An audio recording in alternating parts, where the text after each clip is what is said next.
and Michael here, and this is the Delaware River, and we're going to be talking about George Washington's second river crossing from the Pennsylvania side to the New Jersey side up at McCockney's Ferry, again on December 30th, 1776. He had already won the first Battle of Trenton.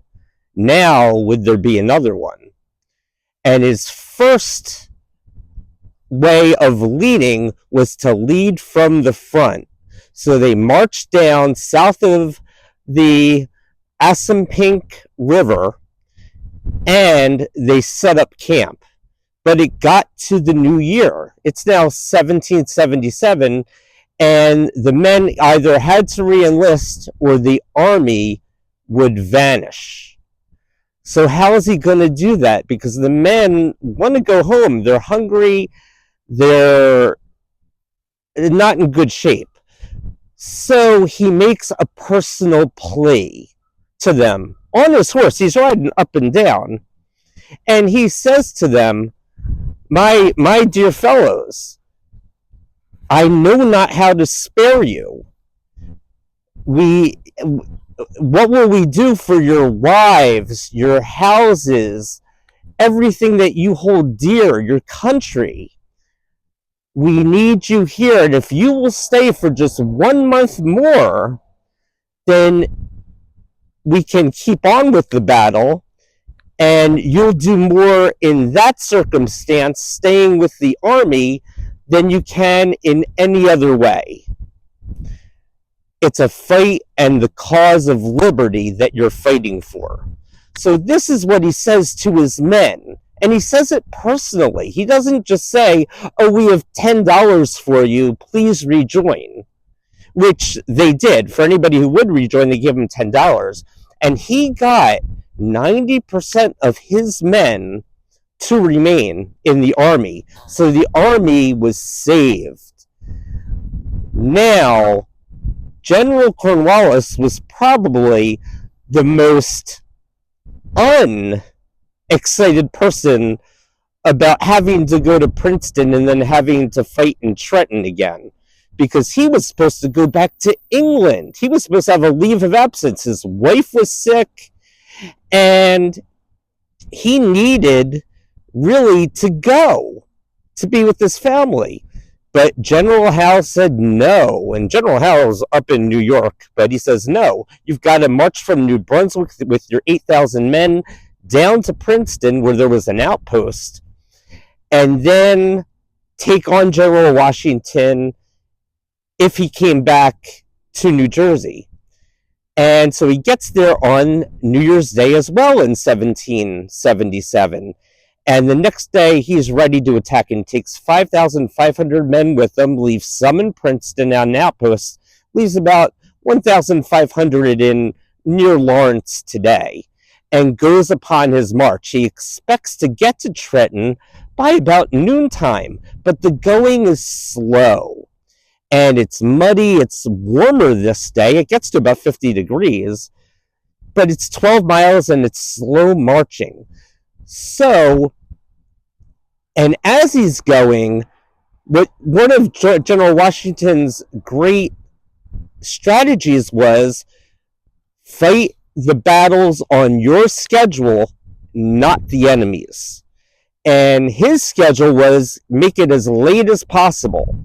So if they would attack, he wouldn't have to retreat, because there was no retreat back across the Delaware River from where he was in Trenton. And he didn't want to have to retreat south. So he wanted as close to dark as possible so that his men would have a night to regroup in any event.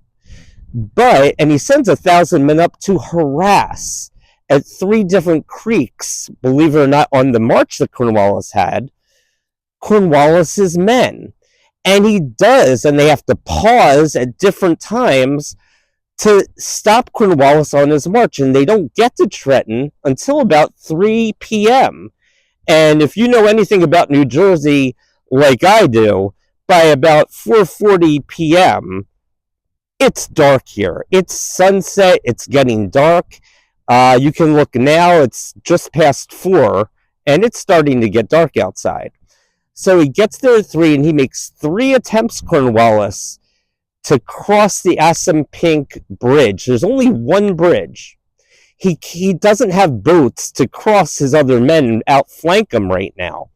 So they make these attempts, but he's repulsed back by the Patriots at every turn.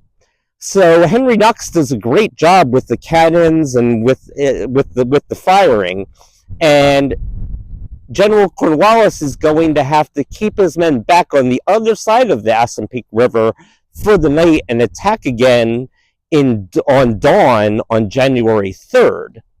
So General Washington has time, and he meets with his council, and they come up with an alternative idea, and this is George Washington's third great strategy, which is to adapt when necessary and look for other victories, if possible, that might not be expected. And at 1 a.m., he marches his men towards Princeton from Trenton, and it is not known to Cornwallis. It's done secretly, quietly. Cornwallis famously says to his other generals, don't worry about the night here. We're camping out. We'll bag the old fox in the morning. Well, that doesn't happen because George Washington and his men have already left, and they're 5 hours ahead. Now, Marwood, Britain's other general at the Princeton outpost, starts coming to reinforce Cornwallis that next morning and sees some of George Washington's men marching by 8 a.m. and engages them in a field, but not Washington himself, actually General Mercer and 2 brigades that he has. And they're on this farmland, basically. And they have a bayonet charge. The British and Marwood bayonet, and they're winning against Mercer and his men. And they're making them retreat. They're pushing them back. And they actually stab Mercer like 7 times, killing him. And it's not looking good. And Cadwallader's men, who were reinforcing Mercer, kind of took a while to get ready. They started fighting, but when they saw Mercer's men retreating, they're retreating too. So this is not looking good, even without Cornwallis there, for the Patriots at all. This might be a losing effort. So George Washington himself comes with reinforcements, gets Cadwallader's men from running to rejoin, and leads from the front again, literally, and battles them, and it's a pitched battle, and the Patriots are winning and push them back so decisively that Marwood has to take his men and retreat and go back to New Brunswick with Cornwallis, who's going to go back to New Brunswick. They're not going to engage George Washington and his troops at Princeton at that outpost because Alexander Hamilton and the men are going to whatever forces are still there in Princeton, literally Princeton University. Then it might have been called the College of New Jersey. But they surround them in these halls. I'm not saying they're literally dining halls, but these halls, and the British who are left are forced to surrender. And Cornwallis and Marwood are retreating back to New Brunswick. Now this gets us to the 4th major strategic victory for George Washington, which was not to pursue them. This sounds counterintuitive, but what he does is he knows his men need a break. They're hungry, they're tired, they need a break for the winter. But now they can go up north, and they can go to Morristown and set up camp for the winter and help the militias that are fighting the British anyway. And basically, by 1777, at some point here, the British are almost entirely out of New Jersey, although they will come again later on in the year, and look out Philadelphia. But until then, until the next episode, click on the links below to the First Battle of Trenton and the first crossing of the Delaware into Pennsylvania.